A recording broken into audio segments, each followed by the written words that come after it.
కాకినాడ నగరంలో అనుమతి లేకుండా అతికిస్తున్న వాల్ పోస్టర్లపై నగరపాలక సంస్థ కఠిన చర్యలు చేపడుతుందని కమిషనర్ ఎన్వివి సత్యనారాయణ స్పష్టం చేశారు. నగర సౌందర్యాన్ని దెబ్బతీసే విధంగా గోడలు, డివైడర్లు, విద్యుత్ స్తంభాలపై పోస్టర్స్లు, ఫ్లెక్సీలు ఏర్పాటు చేస్తున్న వారిపై జరిమానాలు విధించబడతాయని ఆయన హెచ్చరించారు.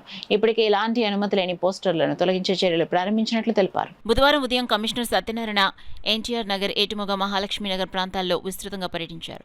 ఈ సందర్భంగా శానిటేషన్ నిర్వహణ పనులను ప్రత్యక్షంగా పరిశీలించి ఎక్కడైనా లోపాలున్నట్లయితే వెంటనే సరిదిద్దాలని అధికారులకు ఆదేశాలు జారీ చేశారు. ముఖ్యంగా డివైడర్లపై, విద్యుత్ స్తంభాలపై అతికించిన వాల్ పోస్టర్లు, ఫ్లెక్సీలను తక్షణమే తొలగించాలని సూచించారు. అలాగే ఏటుమొగ ప్రాంతంలో ఉన్న నిర్మాణ, కూల్చివేత వ్యర్థాల నిర్వహణ కేంద్రం మరియు ఫీకల్ స్లడ్జ్ ట్రీట్మెంట్ ప్లాంట్ వద్ద జరుగుతున్న అభివృద్ధి పనులను కూడా కమిషనర్ పరిశీలించారు. పనుల నాణ్యతను మెరుగుపరచాలని సంబంధిత అధికారులకు దిశానిర్దేశనం చేశారు. తదుపరి మహాలక్ష్మి నగర్, ఎన్టీఆర్ నగర్ ప్రాంతాల్లో పర్యటించిన కమిషనర్కు స్థానికులు కాలువలు పొంగి పొర్లుతున్నాయని, డ్రైనేజ్ సమస్యలు తీవ్రంగా ఉన్నాయని ఫిర్యాదు చేశారు. దీనిపై స్పందించిన కమిషనర్ సమస్యను అత్యవసరంగా పరిష్కరించేందుకు తగిన చర్యలు తీసుకుంటామని హామీ ఇచ్చారు. కమిషనర్ వెంట health officer doctor Prithvicharan, DE Lakshminarayana, ఏఈలు కనకారావు, అర్జున్, ఆదినారాయణ, శానిటేషన్ ఇన్స్పెక్టర్ ధర్మాజీ, సచివాలయ సిబ్బంది తదితరులు పాల్గొన్నారు.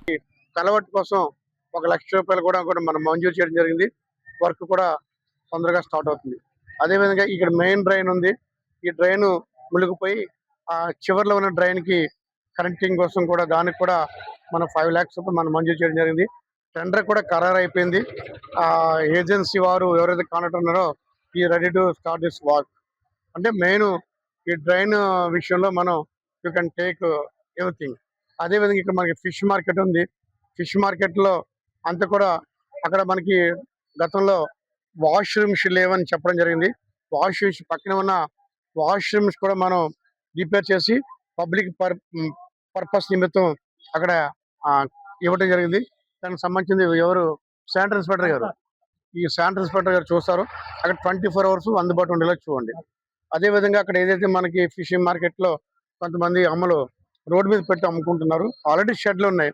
ఆ షెడ్లని లో ఉండి వాళ్ళు అమ్ముకోవడం వల్ల ఎండ తగలదు, అదేవిధంగా సేఫ్టీగా ఉంటారు. కాబట్టి ఆ షెడ్లోకి వెళ్ళవలసిందిగా అక్కడ వాళ్ళు రిక్వెస్ట్ చేస్తున్నాము.